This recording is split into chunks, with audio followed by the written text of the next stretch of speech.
Sindh assembly इजलास speaker आगा सराज दुरानी सदारत हेठि थियो। इजलास में कराची में पानी खोट ते ॻाल्हाइण जी इजाज़त न मिलण ते MQM ऐं PTI जे हलीम आदिल शेख, ख्वाजा इज़हार, मोहम्मद हुसैन जी अॻवानी मुख़ालिफ़ धुर मेंबरनि प्ले कार्ड खणी स्पीकर जे रोस्टर आड़ू गोड़ करण शुरू करे ॾिनो ऐं कराची खे पाणी ॾियो जा नारा हया। इन दौरान ऐवान मच्छी मार्केट बणिजी वियो, जंहिं स्पीकर इजलास 10 मिंटनि लाइ मुलतवी करे छॾियो। मुख़ालिफ़ धुर जा मेंबर इजलास मुलतवी थियण बावजूद प्ले कार्ड खणी स्पीकर रोस्टर अॻियां बीठा रहिया। 10 मिंटनि जे वक़फ़े खां पोइ जीअं इजलास ॿीहर शुरू थियो त मुख़ालिफ़ धुर मेंबरनि स्पीकर जे रोस्टर में अॻियां नारेबाज़ी शुरू कई। स्पीकर मुख़ालिफ़ धुर जे मेंबरनि खे गोड़ खां रोकींदो रहियो। मुख़ालिफ़ धुर जे मेंबरनि स्पीकर जी हिक बि न ॿुधी। एहतजाज सबबि ऐवान में गोड़ बावजूद स्पीकर सुवालनि जो वक़फ़ो शुरू करे छॾियो। इन मौक़े ते सूबाई वज़ीर सईद गनी ॻाल्हाईंदे चयो त सूबे में अञा स्कूल खोलण जो को बि ऐलान नाहे कयो। 9 खां 12वीं जमात जा इम्तिहान जुलाई में वरिता वेंदा। पेपरनि जो टाइम 3 कलाकनि मां घटाए 2 कलाक कयो आहे।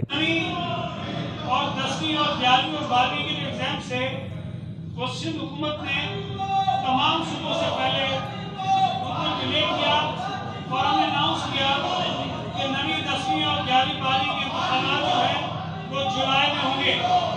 असेंबली में कार्रवाई हलण दौरान मुख़ालिफ़ धुर जो एहतजाज जारी रहियो। इन मौक़े ते हलीम आदिल शेख चयो त सॼी सिंध में पाणी चोरी कयो पियो वञे। पॉइंट ऑफ ऑर्डर ते ॻाल्हाइण जी इजाज़त ॾिनी वञे। मुख़ालिफ़ धुर जे एहतजाज दौरान सरकारी बेंचुनि जे मेंबरनि बि मुख़ालिफ़ धुर ख़िलाफ़ नारेबाज़ी कई। मुख़ालिफ़ धुर खे मोबाइलनि ते एहतजाज रिकॉर्ड करण दौरान स्पीकर रोकियो ऐं वार्निंग ॾींदे चयो त जेकॾहिं मोबाइलनि ते अहिड़ियूं हरकतूं कयूं वयूं त ईवान अंदरि मोबाइल फ़ोन ते पाबंदी लागू कई वेंदी। मुख़ालिफ़ धुर जे मुसलसल एहतजाज ते स्पीकर इजलास सूमर ॾियारे 2 वॻे ताईं मुलतवी करे छॾियो। ॿिए पासे असेंबली इजलास खां पोइ मीडिया सां ॻाल्हाईंदे मुख़ालिफ़ धुर अॻवान हलीम आदिल शेख, मोहम्मद हुसैन, ख्वाजा इज़हार जो चवणो हो त कराची समेत सिंध में पाणी जी सख़्त खोट आहे। असांखे पाणी जी खोट ते ऐवान में ॻाल्हाइण जी इजाज़त न ॾिनी वई, जेका सरासर ज्यादती आहे। हलीम आदिल शेख जो चवणो हो त अरसा ते पाणी चोरी करण जो इल्ज़ाम लॻाए पीपुल्स पार्टी पाण खे इन मसइले खां आजो करणु चाहे थी, पर अरसा ते पाणी चोरी जो इल्ज़ाम वॼायो आहे। इहो पीपुल्स पार्टी वारनि जो नाटक आहे, जेको बहरिया ऐं ॿियनि मसइलनि तां ध्यानु हटाइण जी साज़िश आहे। विज़िट कयो अवामी आवाज़ मीडिया ग्रुप जी वेबसाइट awamiawaz.pk